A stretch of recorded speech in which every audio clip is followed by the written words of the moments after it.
Shalom. Haleluya. Mari kita siapkan hati kita untuk memuji membesarkan nama Tuhan. Saya percaya kita akan mengalami Tuhan pagi hari ini. Amin. Jangan lihat seberapa orang yang hadir, karena firman Tuhan berkata 1, 2, 3 orang berkumpul dalam namaku, ketika sepakat aku hadir di tengah-tengah mereka. Amin. Mari kita siapkan hati kita, kita tundukkan kepala kita menyembah Tuhan. Amin Tuhan. Hari ini kami datang dengan segenap hati kami, dengan kehausan kami akan pribadi-Mu Tuhan, dengan kelaparan kami akan Engkau. Kami percaya Roh-Mu tidak terbatas Tuhan. Ketika kami datang dengan kehausan kami, Kau akan menjamah setiap kami Tuhan. Yesus, mari bersama-sama katakan lagu ini. Katakan sungguh besar setiamu Tuhan. Sungguh besar setiamu, Kau nyatakan bagiku. Kau Bapa yang selalu mengerti isi hatiku.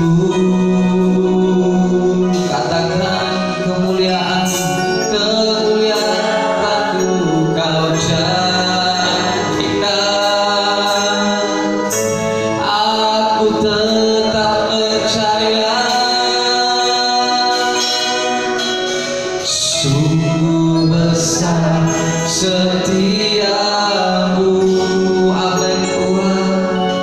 Kau nyatakan bagiku. Kau Bapa yang mengerti, Kau Bapa yang selalu mengerti isi hatiku. Kemuliaan-Mu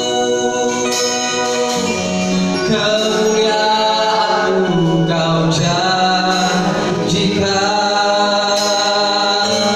aku tetap percaya, percaya janji-Mu ajaib, terlukis dalam kehidupanku. Bersenang di dalam kekuatan, ku percaya.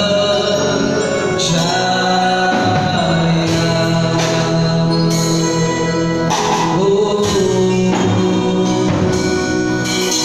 sungguh besar setiamu, amin Tuhan. Kau nyatakan bagiku. Kau Bapa yang mengerti, yang selalu mengerti isi hatiku. Kemuliaan-Mu Kau nyatakan Tuhan, kemuliaan-Mu Kau janjikan, aku tetap percaya,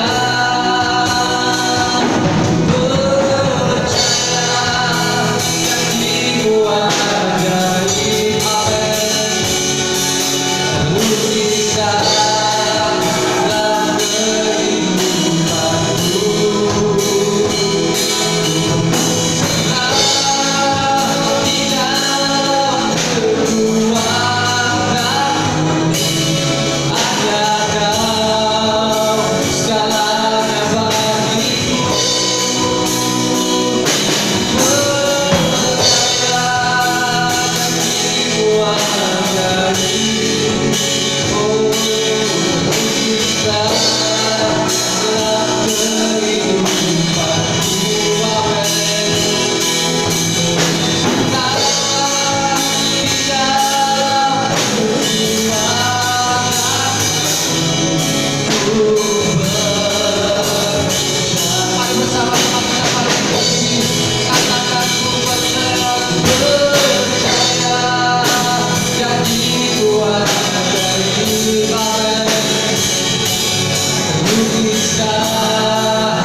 dalam kehidupanku. Ku berserah di dalam kekuatanmu. Ku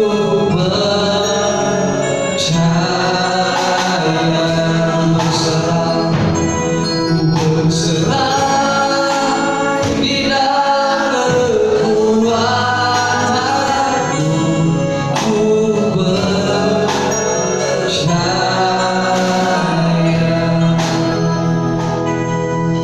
Bapak Yohanes pimpin kita dalam doa pembukaan. Segala puji syukur kami naikkan kepada Engkau ya Allah. Ya Yesus. Kami datang dengan penuh kerinduan datang Engkau. Amin. Tuhan, saat ini kami boleh ada di rumah Tuhan. Semua karena kebaikan Tuhan. Amin. Semua karena Engkau yang Ya Yesus. dalam kehidupan kami. Kami mau dengan semua dalam tangan Engkau ya Tuhan. Amin. Kami percaya dan kami yakin Tuhan, Engkau sangat rindu akan kami. Amin.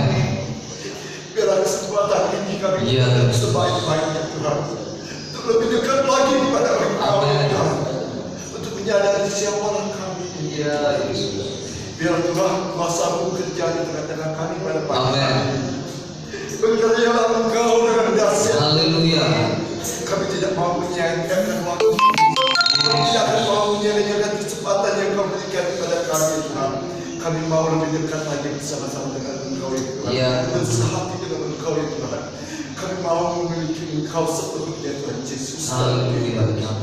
Apapun yang kami alami hari ini, apapun yang sudah di dalam kehidupan kami hari ini Tuhan, kami percaya Tuhan, Engkau tetap bersama-sama dengan kami. Haleluya. Engkau ada selalu buat kami ya Tuhan.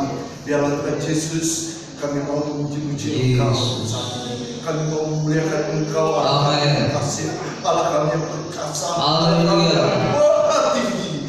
Terima kasih Tuhan Yesus. Engkau pakai semua ya Tuhan, bahkan pemain musik, mereka semua ya Tuhan, kami yang ada dalam segala ruangan Ya. Tuhan, satu kami ketika ya Tuhan, kami mau memuji dan memuliakan Engkau ya Tuhan dengan segenap kami, dengan penuh sukacita. Amin.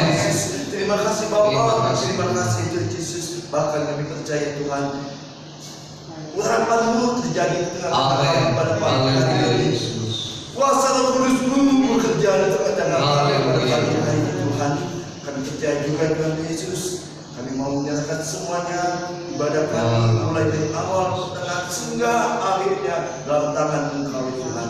Kami percaya Tuhan Yesus, di dalam nama Tuhan Yesus kami mengucap syukur dan haleluya. Amin. Ya, silakan duduk semua. Saudara percaya Allah sanggup melakukan segala perkara? Amin. Dalam situasi krisis sekalipun, Allah kita adalah Allah yang besar. Amin. Allah yang sanggup melakukan segala perkara di luar pemikiran kita. Berikan senyuman ya, jangan tos, jangan salah, tapi berikan senyuman saja kiri kanan depan belakangnya. Haleluya. Allah sanggup.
Lagu ini sebenarnya lagu dulu, lagu sudah lama ya. Cuma di aransemen jadi seperti ini. Kata-katanya sangat simpel. Allah sanggup melakukan segala perkara, dulu, sekarang, sampai selama-lamanya. Amin. Allah kita tidak pernah berubah. Hari ini silakan duduk semua. Saya izinkan setiap kita mungkin ada yang mau bersaksi. Tidak masalah, Bos. Kalau mau bersaksi, wah di tengah situasi COVID-19 ini ada yang mau bersaksi? Ada? Oke, silakan. Tuhan kita semua sedang ada saya bekerja saksi ya. Saya melalui medsos atau melalui keluarga, melalui semua kata. Semua bingung semua kan. Bingung saya semua dan ketakutan. Banyak person memanggil Yesus, termasuk saya sendiri. Saya juga ketakutan. Tuhan apa yang terjadi? Terus saya juga takut saya. Maaf kata ya, terlepas dari suku dulu ya. Paling saya takut tengok Cina sekarang. Kenapa? Bukan Cina yang saya takuti. Yohanes aku saya tahu, saya kenal semua. Pemilik kalian itu yang saya takut sebenarnya. Itu hanya praduga ya. Terus saya ikuti perkembangan dunia, mulai dari sini semuanya. Ya kita tahu. Top skor sekarang Amerika ya, skor ketakutan orang. Sampai ke India, sampai ke Italia juga top skor. Orang itu angkat tangan, selamat tinggal di dunia katanya. Oh gimana ini temannya? Nah, kalau kita ikuti lagi, kita ikuti juga dia berkembang juga. Ada pendeta keluar dari rumah, berkhotbah, nggak ada orang. Berkhotbah langsung dia keliling kota itu, khotbah semua dia. Doa semua sebab Tuhan Yesus pasti sayang sama kita.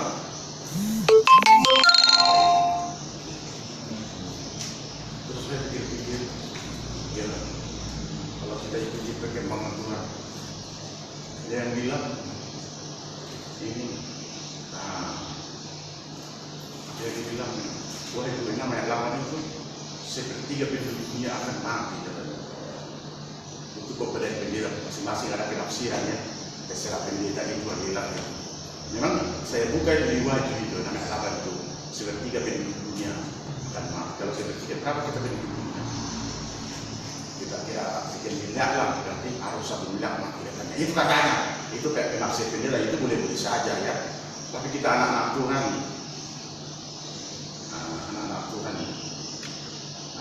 apa saya bilang? Dengan berimanlah dengan kebeliau. Kita tetap memuji Tuhan di dalam nama Yesus.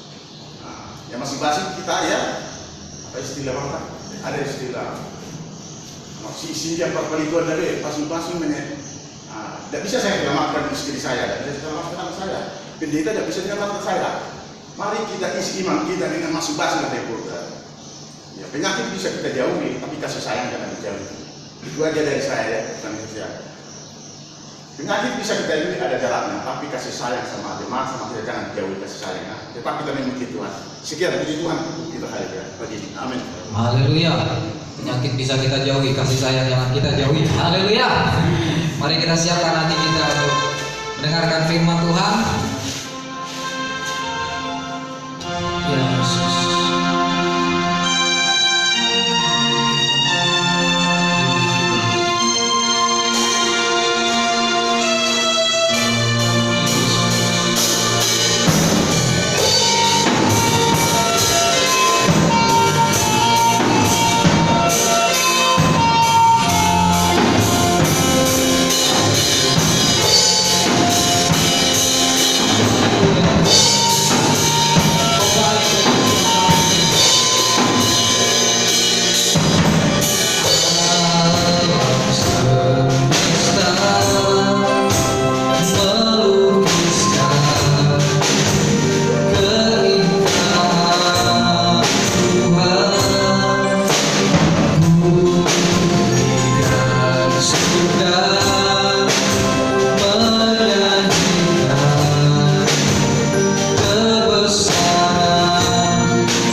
nama-Mu termulia, kudus agung Engkau Tuhan. Hari ini Tuhan kami siapkan hati kami untuk dengar firman-Mu. Kami berikan hati seorang murid, telinga seorang murid untuk mendengarkan sabda Tuhan. Berbicaralah Tuhan dalam setiap kehidupan kami. Kami siap mendengar sabda-Mu, kami siap ditabur oleh firman-Mu. Kami percaya firman yang ditabur, firman yang menghidupkan setiap kami, firman yang meneguhkan setiap kami, firman yang menguatkan setiap kami. Oleh sebab itu Tuhan, bekerjalah di tengah kami, kuasai hati dan pikiran kami, pribadi lepas pribadi yang ada di tempat ini. Kami percaya ada hal yang ajaib, ada hal yang dahsyat yang akan Kau kerjakan melalui kebenaran-Mu bagi setiap kami. Kami sambut firman-Mu Tuhan, hanya di dalam nama Yesus kami berdoa dan mengucap syukur. Haleluya, amin. Silakan duduk Bapak semua. Oh, duduk ya posisi. Tadi kesaksian mengungkap kepada setiap kita sebuah fakta yang dikeluarkan oleh media. Saya katakan fakta yang dikeluarkan oleh media, belum tahu juga kita kebenarannya. Fakta yang dikeluarkan oleh media bahwa COVID-19 itu suatu penyakit yang tanda kutip sepertinya mengerikan. Sepertinya mengerikan. Tapi pada dasarnya Bapak Ibu semua, kalau kita lihat, saya dikirimi sebuah video oleh teman saya, dan video itu isinya analisis seorang dokter. Ketika saya membaca video itu, dia berkata bahwa penyakit ini sebenarnya tidak begitu membahayakan. Sebenarnya tidak begitu membahayakan. Yang meninggal rata-rata mereka usia yang di atas dan mempunyai penyakit bawaan, Bapak Ibu. Mereka yang punya penyakit bawaan. Lalu saya coba flashback melihat ibu gembala yang ada di Tobani. Di usianya yang 70 ya, 70 ke atas dan punya penyakit bawaan. Itu punya penyakit bawaan, guys. Ketika di rapid test positif 2 kali, lalu dibawa ke Pangkal Pinang. Hasil swabnya 2 kali positif. 2 kali positif. Dan ketika berada di sana sempat ngepel sama ibu gembala, tidak ada gejala sama sekali.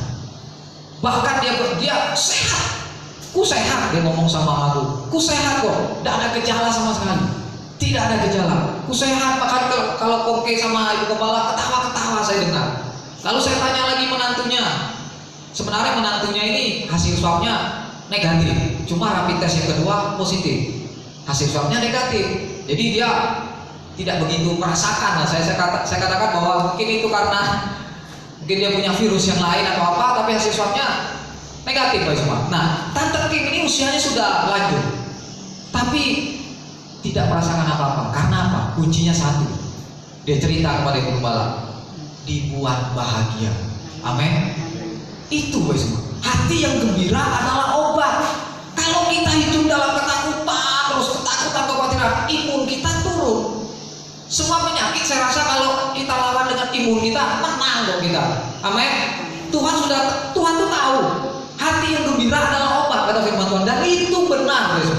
Saya sudah melihat teman saya satu, namanya Joseph Kelly. Dia kena juga, guys, di Bandung. Kena dia. Kesaksian dia ketika dia kena, dia kaget, takut, karena waktu itu lagi gencar-gencar cerita itu, dia takut. Lalu apa yang terjadi? Sampai di ventilator ya, ditaruh oksigen itu, pakai ventilator.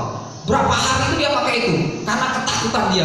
Ini seorang hamba Tuhan, Joseph Kelly, lulusan Salatiga juga.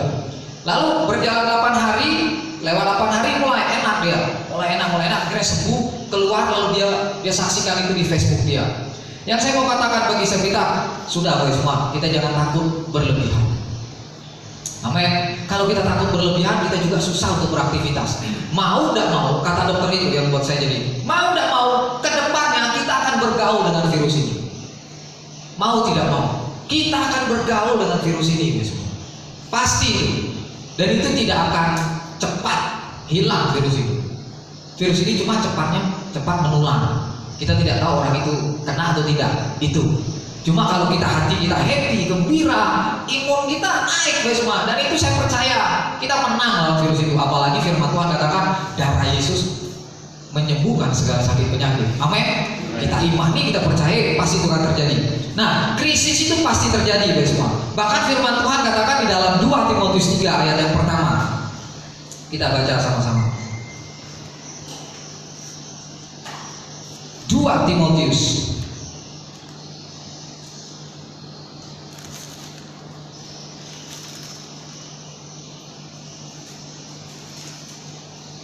pasal 3 ayat yang pertama. Perhatikan. Ketahuilah bahwa pada hari-hari terakhir akan datang masa yang sukar. Nah, judul berikutnya keadaan manusia pada akhir zaman. Ketahuilah. Nah, ini firman Tuhan sudah menjelaskan, memberitahukan kepada kita. Ketahuilah bahwa pada hari-hari terakhir akan datang masa yang sukar. Hari-hari terakhir akan datang masa yang sukar. Kapan hari-hari terakhir? Ya, ini hari-hari terakhir, guys. Menjelang kedatangan Tuhan akan datang masa yang sukar. Kalau boleh saya katakan, ini belum seberapa, Bapak Ibu semua. Belum seberapa ini. Nanti ke depannya kita akan mengalami masa yang lebih sulit lagi, guys semua. Yang lebih mengerikan lagi.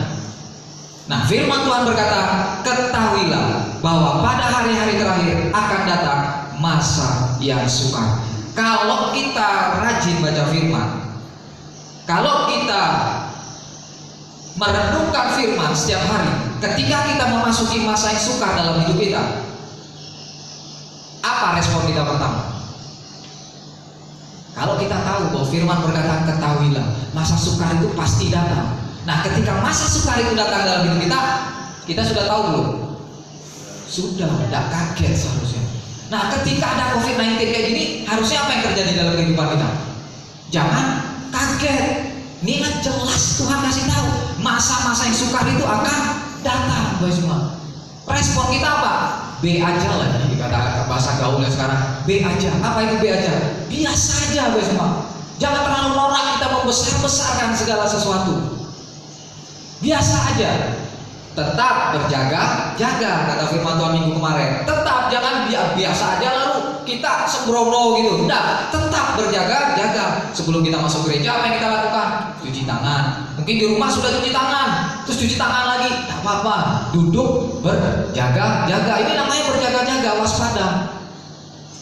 Nah, krisis akan menghasilkan, akan membangkitkan kekuatan dalam hidup kita, bersama. Seseorang ketika menghadapi krisis ada kemungkinan dua yang terjadi. Yang pertama apa? Dia akan jatuh. Yang kedua, dia akan bangkit. Ketika menghadapi krisis, kalau dia melihat masalah, dia lebih terfokus melihat masalah daripada Tuhan yang besar, dia akan terpuruk, akan mengalami hal yang akan membuat dia semakin jatuh. Tapi kalau dia melihat Allah yang dia sembah tidak akan pernah meninggalkan dia akan menjadi orang yang akan bangkit. Bahkan firman Tuhan berkata, dia akan menjadi pemenang dalam kehidupannya. Krisis menghasilkan pahlawan-pahlawan iman dalam firman Tuhan. Kita tahu kisah Daud, ketika bangsa Israel mengalami krisis, diperhadapkan oleh seorang Goliat yang besar. Tidak ada satupun yang berani melawan Goliat pada waktu itu. Mereka diperhadapkan krisis, bahkan firman Tuhan berkata mereka takut dan gentar. Kalau kita baca di dalam kitab 1 Samuel, mereka takut dan gentar ketika berhadapan dengan Goliat. Namun apa yang terjadi? Di tengah krisis itu Tuhan bangkitkan seorang yang bernama Daud. Lalu Goliat mati, bangsa Israel menang melawan bangsa Filistin pada waktu itu. Musa, ketika bangsa Israel dikuasai oleh bangsa Mesir, mengalami perbudakan di bangsa Mesir 400 tahun. Bangsa Israel berseru kepada Tuhan, nunggu 400 tahun. Tuhan bangkitkan seorang Musa. Ketika Musa dibangkitkan Tuhan, keluarlah bangsa Israel dari tanah Mesir. Di tengah krisis, Tuhan bangkitkan orang-orang untuk menyatakan kemuliaan-Nya. Nah, ketika di tengah kita berada di tengah krisis ini, guys, jangan kalah. Tuhan beserta kita. Inilah saatnya Tuhan mau membangkitkan umat-Nya. Amin. Inilah saatnya. Nah, bagian kita apa? Siap nggak kita mau dipakai oleh Tuhan? Jangan seperti Tuhan memanggil Yesaya. Yesaya, mau nggak engkau menjadi pelayanku, nabi, akan kuutus engkau. Lalu Yesaya berkata apa? Tuhan, ini aku, utuslah aku. Dia nggak berkata, ini aku Tuhan, utuslah dia. Tidak, tapi dia berkata, ini aku Tuhan, utuslah aku. Nah, jadi Bapak Ibu semua, jangan takut menghadapi krisis. Krisis bisa bicara tentang masalah-masalah juga yang kita hadapi dalam kehidupan kita. Ketika kita menghadapi masalah yang berat dalam hidup kita, itu sebenarnya apa ya? Momentum bagi setiap kita untuk kita naik level sebenarnya, Bapak semua. Jadi ketika kita menghadapi masalah, itu sebenarnya momen di mana Tuhan akan bawa kita naik lagi kerohanian kita. Ingat cerita Yusuf. Bangsa Mesir menghadap, bukan hanya bangsa Mesir, seluruh bangsa-bangsa akan menghadapi kelaparan. Krisisnya kelaparan.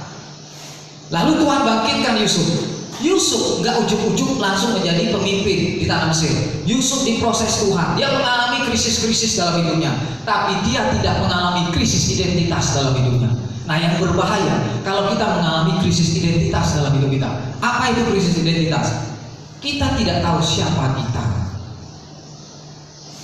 Kalau kita menghadapi masalah, kalau kita tidak tahu siapa kita akan mengalami keterpurukan yang semakin dalam, Bapak Ibu. Ini yang paling berbahaya, krisis identitas. Kenapa?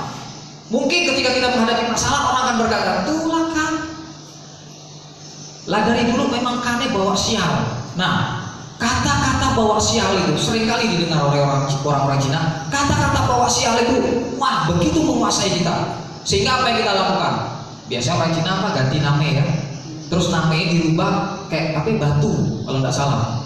Terus apa lagi? Ada lagi. Saya pernah dengar cerita Akeu Ade Osikong, siapa Akeu Bokwe, aku lupa nama aslinya. Nah, dia katanya bilang cerita sama saya, ku apa lah kayak Dewi Pakim gitu, dia bilang gitu, ku lah kayak Dewi Pakim gitu, lah istilahnya ada janji dengan Dewi Pakim, dia katakan gitu. Karena dulu mungkin sakit-sakitan, dia pernah cerita, aku dulu sakit-sakitan, akhirnya aku ada janji dengan Dewi Pakim, jadi ada keterikatan dia. Krisis identitas terjadi ketika apa? Orang mulai memaki kita, orang mulai berkata-kata yang tidak benar tentang kita. Lalu kata-kata itu kita rekam, menguasai hidup kita, terjadilah krisis identitas. Bawaannya apa? Minder. Pernah lihat orang jalan, ketemu orang, nah di tengah keramaian, minder. Saya suka sekali lihat gerak-gerik orang. Kalau saya pergi kemana-mana keramaian, saya lihat gerak-geriknya, matanya, terus saya lihat gerak-geriknya, ketahuan ada sesuatu yang ada di hatinya dari gerak-gerik dia. Lihat saja. Tapi kalau orang yang tidak mengalami krisis identitas, dia tahu siapa dia di dalam Tuhan, tidak akan seperti itu. Kita pede, ketika menghadapi krisis kayak gini pun kita pede. Kenapa? Karena kita tahu siapa kita di hadapan Tuhan. Amin. Nah, hari ini kita akan belajar, semua. Ada dua hal yang akan kita pelajari dari sikap-sikap yang terjadi ketika krisis itu terjadi dalam hidup kita. Hal yang pertama yang sering terjadi di dalam pemikiran kita apa? Ketika krisis itu terjadi, kita berkata apa? Tuhan, di mana kamu? Tuhan, kan di mana? Ku rajin ke gereja, ku rajin bayar perpuluhan, ku rajin melayani, tapi kan di mana? Ngapain ini terjadi? Bahkan pernah, ada seorang ibu, dia mengalami, tapi ini bagi saya juga tidak wajar. Karena apa? Meninggal itu tragis. Anak dua, pertama meninggal kecelakaan, yang kedua meninggal kecelakaan, anaknya 3. Suami yang meninggal kecelakaan, 3 kali itu meninggal kecelakaan, dan itu berturut-turut 1 tahun. Itu terjadi di jemaat GPDI Petra Semarang. Lalu ketika di SPK dia saksikan itu. Ketika ada kayak retreat lah, sekolah pengikut Kristus di SPK retreat itu dia saksikan. Saya heran kenapa itu terjadi. Dia katakan itu. Nah, terus dia mulai nyalain Tuhan. Ini orang Kristen, dia mulai nyalain Tuhan. Dia sudah ninggalin Tuhan lama sekali karena peristiwa itu. Dia kecewa sama Tuhan. Pokoknya jadi hidupnya amburadul, maaf, tanda kutip amburadul. Amburadul itu sudah nggak benar karena suaminya tidak ada lagi, jadi tidak benar hidupnya. Karena apa? Krisis identitas, kekecewaan. Ketika dia mengalami krisis dalam hidupnya, dia kecewa sama Tuhan, dia marah sama Tuhan. Saya mau tanya, patut nggak kita marah sama Tuhan? Patut nggak kita kecewa sama Tuhan? Kita akan lihat sebuah cerita yang luar biasa, yang akan membuka mata kita tentang Tuhan. Siapa Tuhan kita? Keluaran pasal yang ke-9.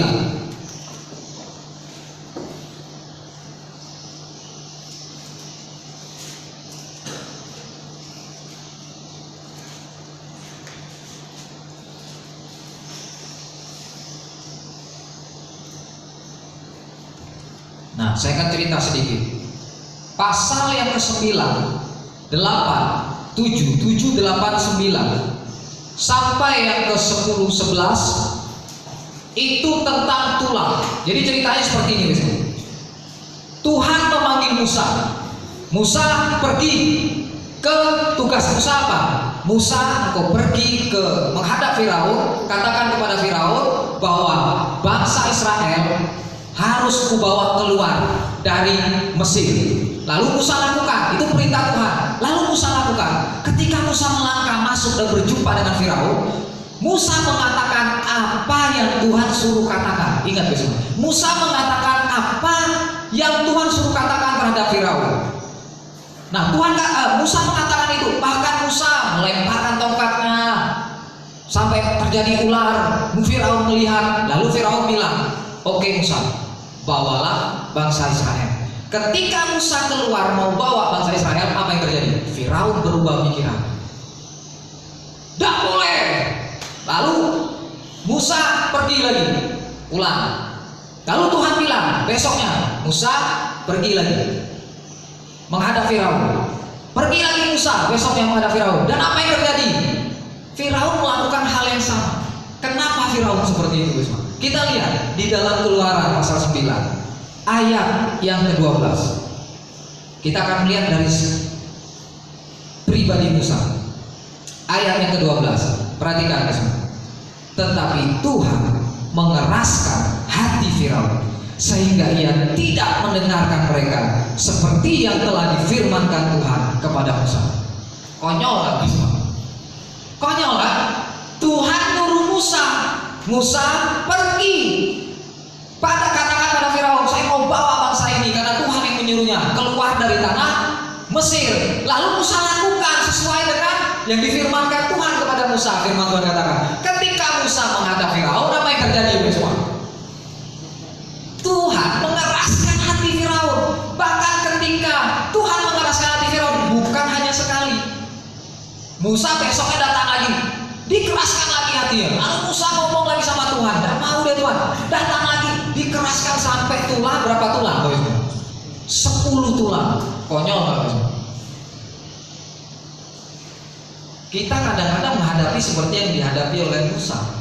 Saya sudah lakukan firman Tuhan, saya sudah lakukan firman, tapi ngapain sakit penyakit ini datang? Ngapain aku ngalami macam ini?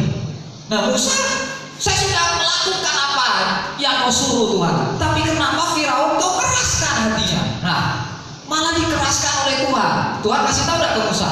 Tidak dikasih tahu. Tidak dikasih tahu. Tapi hati Firaun dikeraskan. Ada tujuan Tuhan. Nah ini yang kadang kita nggak ngerti. Kadang Tuhan melakukan sesuatu itu ada tujuannya, kita nggak ngerti. Kan firman Tuhan ada katakan di dalam kitab Pengkhotbah, manusia tidak bisa menyelami pekerjaan Tuhan dari awal sampai akhir. Bagian kita, firman Tuhan katakan di kitab Mazmur, kecaplah dan lihatlah betapa baiknya Tuhan. Ini ayat yang benar-benar meneguhkan hati saya. Kecaplah, kecap aja dulu, nggak usah banyak protes. Kecap aja dulu. Setelah kecap, lihat. Setelah lihat, baru ngomong. Wah, Tuhanku hebat. Betapa baiknya Tuhan. Jadi jangan banyak protes, guys. Kalau kita lagi ngalami krisis, jangan banyak protes. Karena apa? Di balik itu semua ada tujuan Tuhan yang luar biasa.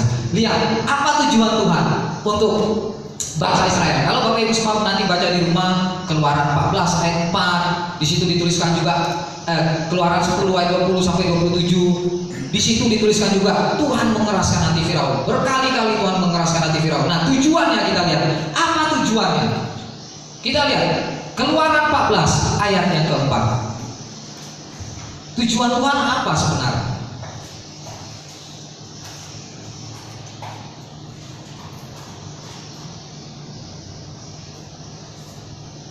Aku akan mengeraskan hati Firaun sehingga ia mengejar mereka, dan terhadap Firaun dan seluruh pasukannya aku akan menyatakan kemuliaanku. Saya ketika mendengar hal ini dahsyat banget, guys. Aku akan menyatakan kemuliaanku sehingga orang Mesir mengetahui bahwa akulah Tuhan. Lalu mereka berbuat demikian. Mati tidak pasukan yang mengejar bangsa Israel? Mati. Jadi tujuan Tuhan apa? Agar kemuliaan Tuhan dilihat oleh bangsa Mesir. Melalui apa? Melalui Tuhan mengeraskan hati Firaun. Ketika Tuhan mengeraskan hati Firaun, bangsa Israel keluar dari Mesir. Baru keluar saja mereka sudah melihat mujizat Tuhan yang besar. Apa yang terjadi? Laut terbelah menjadi dua. Ini Tuhan yang hebat. Bangsa Israel melihat dengan mata mereka. Karena apa? Mereka dikejar. Kalau nggak dikejar, mungkin mereka muter jalannya, semua. Mungkin mereka akan muter. Tapi karena mereka dikejar, Tuhan mau lihat, menyatakan kemuliaannya atas bangsa Mesir, bangsa Israel. Ini kemuliaanku. Ini mujizat yang kunyatakan. Baru keluar, semua. Tuhan sudah nyatakan pertolongannya. Tuhan sudah nyatakan kebesarannya. Bahkan dia nyatakan juga kebesarannya. Dimusnahkan orang-orang yang mengejar bangsa Israel. Artinya apa? Kita nggak bisa menyelami tujuan Tuhan. Konyol kan kalau kita lihat Tuhan yang susah, tapi kenapa Tuhan yang mengeraskan? Coba bayangkan, pernah nggak kita alami ya semua? Kita diperhadapkan dengan satu orang yang keras kepalanya luar biasa. Luar biasa. Begitu dinasihati, begini, Tuhan punya tujuan. Tunggu saja tujuan Tuhan. Saya ingat cerita Tante Siaan. Aduh, kalau lihat dengar cerita, karena saya di Jawa waktu itu, dengar cerita itu gembala, pernah Tante Siaan sampai lari ke sini karena dikejar oleh anaknya ya. Ini ada Andi, ada Vika, dikejar oleh anaknya sama Frankie, sampai bergumul berapa kali loh. Waktu saya pulang 2 minggu di sini setiap Desember, Tante Siaan bilang, "Ki, tolonglah ketemu sama Andi, sama Frankie." Datang ke rumah, saya pun ikut keder karena waktu itu serem banget wajahnya, ngeri, tegap lagi kan, saya kerempeng gini kan. Nah, ketemu kan, saya nunggu keluar ya. Oh Ki, suaranya besar kan. Oh Ki, ada badan, duduk dia. Tapi tidak bisa lama kami ngobrol. Setiap pergi pada waktu itu. Nggak ada momen di mana saya ngomong lepas sama Frankie. Kapan ya, Tante Sian bilang, kapan ya Frankie? Nah ini guys, kita nggak bisa menyelam. Tiba-tiba dia bertobatnya, dia cerita sama saya. Frankie sendiri cerita sama saya. Ketika dia berada di mobil, tiba-tiba dia dengar lagu rohani. Ketika dia dengar lagu rohani itu, tiba-tiba air mata dia netes. Dia langsung ingat ya apa yang dilakukan terhadap mamanya. Nangis dia. Dia langsung ingat, itu kalau bukan Tuhan yang menjamah, tidak mungkin. Kalau bukan Tuhan. Dan apa yang terjadi? Puji Tuhan, berubah terjadi, perubahan terjadi. Saya sering lihat mereka sering pergi bersama-sama satu keluarga ke pantai atau kemana di Facebooknya ya, supaya saya lihat. Nah itu semua kita nggak bisa menyelami kapan sih seseorang itu akan berubah, kapan. Kadang-kadang apa ya, Paulus katakan itu bisa jadi duri dalam daging kita, menjaga kehidupan kita agar kita tidak sombong juga. Jadi ada sesuatu yang Tuhan pakai untuk menjaga diri kita agar kita tidak kebablasan. Nah Musa, dia lakukan apa yang dilakukan, dia disuruh Tuhan, tapi dia, nah ini yang bagusnya Musa, dia tidak pernah apa, gerutu, kecewa. Kecewanya Musa cuma sekali, dan itu berakibat fatal. Kapan itu? Ketika Tuhan suruh katakan kepada bukit batu keluar air, saking kesalnya Musa, dia bukan mengatakan, dia pukul batu itu keluar air. Mujizat tetap terjadi. Tapi apa yang terjadi dalam kehidupan Musa? Musa tidak bisa menginjakkan kakinya di tanah perjanjian karena kekecewaan, kekesalannya, kemarahannya terhadap bangsa Israel pada waktu itu, sehingga dia tidak melakukan apa yang disuruh Tuhan. Memang keluar, tapi dia salah. Dia tidak melakukan apa yang disuruh Tuhan. Nah kita sudah melakukan apa yang Tuhan suruh, segala macam, kita malah kesal sama Tuhan. Ingat guys, krisis mendatangkan kemenangan dalam hidup kita. Kita akan dibawa Tuhan naik. Jadi jangan takut.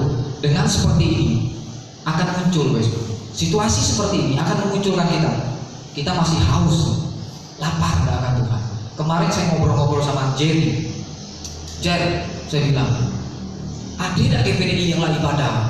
Saya katakan itu, jangan-jangan kami sendiri. Karena di grup pendeta-pendeta nggak ada informasi gitu. Lalu dia katakan, OKB ibadah, tapi nggak di atas, di bawah. Lalu saya tanya sama dia, kamu ibadah kan? Saya ibadah, tapi di rumah-rumah. Jadi sebenarnya mereka ibadah di rumah-rumah. Di rumah-rumah ada yang di gereja, mereka ibadah semua. Karena apa? Kehausan, kelaparan akan Tuhan. Saya melihat kenapa kita adakan ibadah di sini. Ada beberapa bapak berkata, saya tidak bisa lihat YouTube, tidak bisa konsen. Saya bisa memaklumi, nggak semua kita bisa lihat itu YouTube, bisa mengalami itu. Karena nonton, baru berapa menit ngantuk. Karena apa? Lihat kayak gitu, kecil lagi kan di HP, pasti ngantuk. Karena ya kita nggak bisa paksakan. Saya nggak bisa paksakan itu. Nah, saya lebih puas kalau benar ibadah ketemu. Nah itu. Tapi kehausannya ada, kelaparannya ada akan pribadi Tuhan. Cuma sarananya yang berbeda. Nah, jangan sampai krisis ini membuat kita semakin jauh dari Tuhan. Amin. Tetap dekat sama Tuhan. Ketika menghadapi masalah dalam hidup kita, jangan kecewa sama Tuhan. Yang kedua, seringkali yang terjadi dalam pemikiran kita, apa? Kita meyakini ketika kita menghadapi masalah yang berat bahwa Tuhan itu marah sama kita. Pernah nggak berpikir seperti itu? Ketika kita menghadapi situasi yang berat, kayak Tuhan marah. Kan tadi kita pergi kan, nih ya, Bapak semua. Pernah ngalamin ini? Ku pergi ke suatu tempat, misalnya, saya pergi ke suatu tempat, lalu saya lupa berdoa. Tiba-tiba saya kecelakaan. Apa yang dipikiran kita? Kayak aku berdosa sama Tuhan. Sampai aku kecelakaan. Saya mau tanya, Tuhan sejahat itu kah?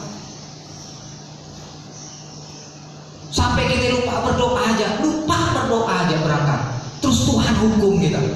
Enggak, boy semua. Tuhan tak sejahat itu. Terus kita lupa misalnya bangun pagi renungan, terus Tuhan ajar kita hidup dalam ketakutan misalnya. Wah, nanti apa ini yang akan terjadi? Oh, tadi aku lupa renungan segala macam. Apa ini kalau hari ini yang akan terjadi? Perasaannya dia tidak tenang. Ada yang berkata bahwa ada seorang yang berkata kesaksian. Udah renungan pagi, wah, rasa gerusak-gerusuk itu lahir dari pemikiran kita yang salah. Apa itu pemikiran kita yang salah? Kita menganggap, kita lupa, lalu kita menganggap bahwa Tuhan akan menghukum kita hari ini. Ini pemikiran yang bahaya, guys. Jadi ketika krisis itu terjadi, kita menganggap bahwa Tuhan marah sama kita, Tuhan kecewa sama kita karena kita nggak doa pagi segala macam. Nah ini, guys.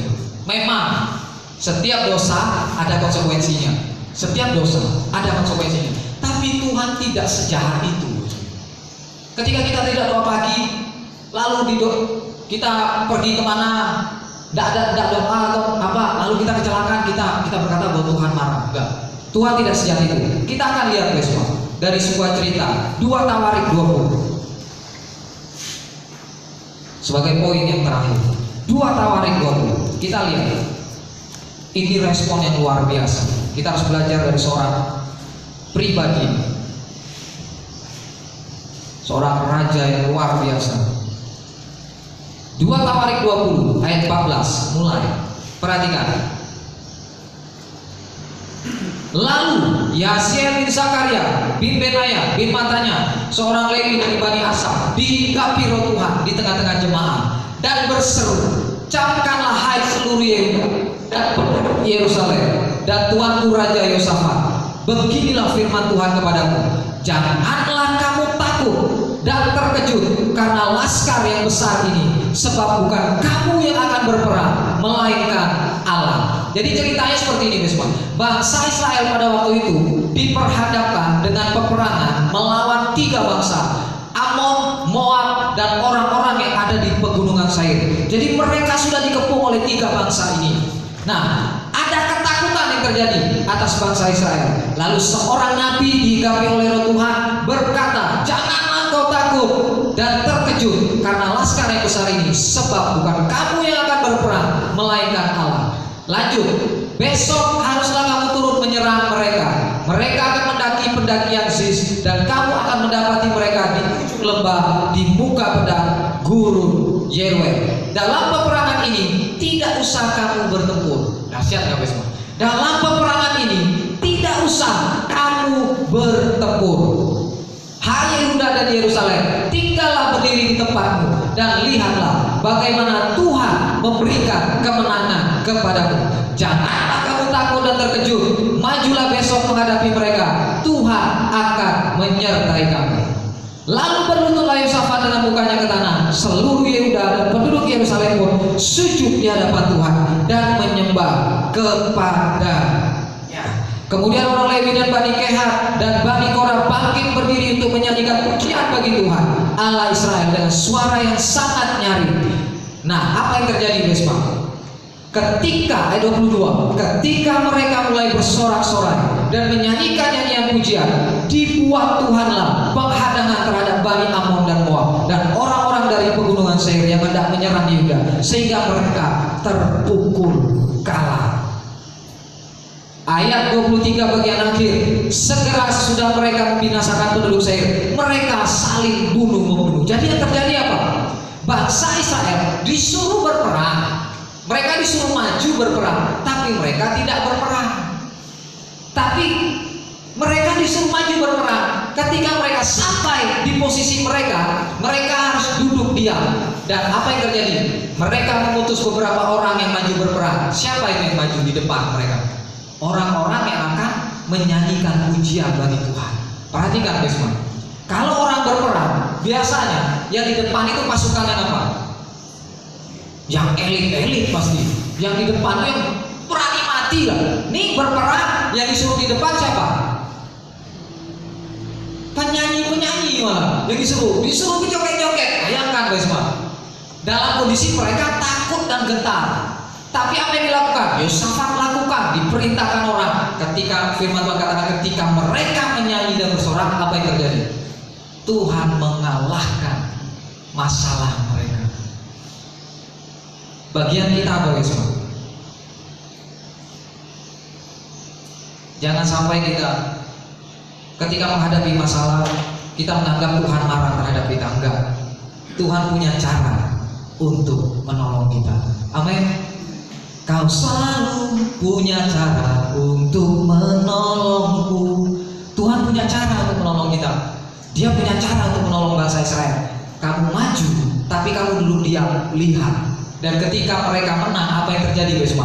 Jarahan yang mereka ambil banyak sekali, Besma. 3 hari lamanya. Ayat firman Tuhan katakan di dalam ayat 28, 25 bagian akhir. 3 hari lamanya mereka menjara barang-barang itu karena begitu banyaknya. Luar biasa, bukan? Mereka tidak berperang, mereka hanya duduk diam menyembah dan memuliakan Tuhan. Ketika mereka menyembah dan memuliakan Tuhan, musuh dikalahkan Tuhan. Ketika musuh dikalahkan, berkat Tuhan melimpah dalam kehidupan bangsa Israel. Nah, ketika menghadapi krisis, bagian kita jangan marah sama Tuhan. Ketika kita menghadapi krisis, berlutut di hadapan Tuhan, menyembah Tuhan, dan lihat Tuhan akan mengerjakan bagiannya dalam setiap kehidupan kita. Tuhan akan bukan hanya menolong kita, bahkan Dia akan memberkati kita melalui krisis itu. Amin. Inilah dahsyat Tuhan. Coba bayangkan, ketika kita menghadapi krisis ini, saya mau tanya, ada kita yang sampai nggak pernah makan? Nggak pernah kan? Saya aja heran sama Ibu Gembala. Kami nggak tahu bantuan beras dari mana-mana datang. Sampai saya bilang sama Ibu Gembala, kita bagi-bagi lah. Bukannya sombong, tapi karena sudah saking daripada busuk. Benar guys, Pak. Datang kemarin Om Koncam datang. Seki tiba-tiba ngomong berkat. Wah, berapa karung? 2,5, 25 kilo. 25 kilo. Ada lagi kemarin pendeta juga, Jerry, ada bantuan dari gubernur bawa. Terkejut lagi. Wah, saya pikir, nah itu guys semua di luar nalar kita. Kadang kita menganggap dia, waduh cepatnya yang makan. Percayalah guys, Tuhan punya banyak cara untuk menolong kita. Amin. Tanpa kita ketahui, tanpa kita sangka-sangka, Tuhan punya banyak cara untuk menolong kita. Makanya jangan fokus kita apa ya? Cari duit penting. Saya mau katakan, cari duit penting.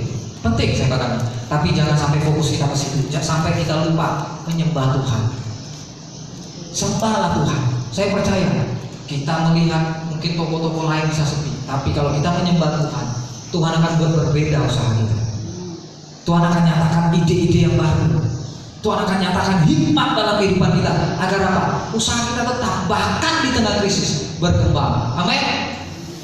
Usaha kita semua, apapun yang jadi usaha kita. Mungkin Om Simatupang pernah sharing di pasar, sepi segala macam, karena orang banyak takut. Tenang saja, tetap bisa makan. Saya tanya, oh masih bisa makan? Tetap masih ada penghasilan. Tuhan bisa cari cara yang lain. Bapak Ibu semua, saya melihat jemaat ketika jalan satu ini ditutup, Tuhan buka jalan yang lain. Nah ini semua, dan saya percaya itu juga terjadi dalam setiap kehidupan kita. Cuma saya tidak pernah dengar. Jadi bagian kita jangan marah sama Tuhan ketika krisis terjadi. Ngapain sih Tuhan COVID-19 harus terjadi? Tidak usah tanya-tanya. Nikmati saja. Nikmatilah. Nikmati saja. Ketika kita sudah menikmati, ya sudah. Lihat saja pertolongan Tuhan demi pertolongan Tuhan. Tuhan nyatakan jauh lebih besar dari sebelum-sebelumnya. Karena Tuhan mau nyatakan kemuliaannya bagi setiap kita. Amin. Oleh sebab itu bagian kita jangan kecewa sama Tuhan, jangan anggap Tuhan marah karena situasi ini. Tapi percayalah bahwa Dia tidak pernah meninggalkan setiap kita. Mari kita tundukkan kepala kita pejamkan mata.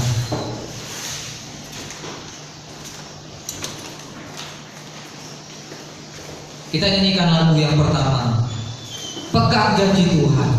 Kami percaya Tuhan, janji-Mu ya dan amin. Ketika Engkau berfirman, maka firman-Mu itu akan bekerja dalam setiap kehidupan kami Tuhan. Bagian kami tetap percaya dan berharap kepada Engkau. Terima kasih Yesus.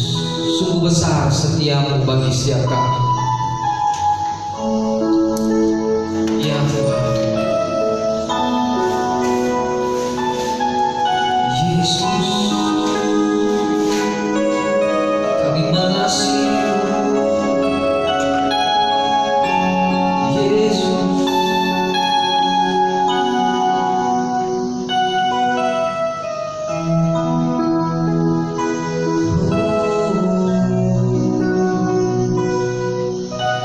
Sungguh besar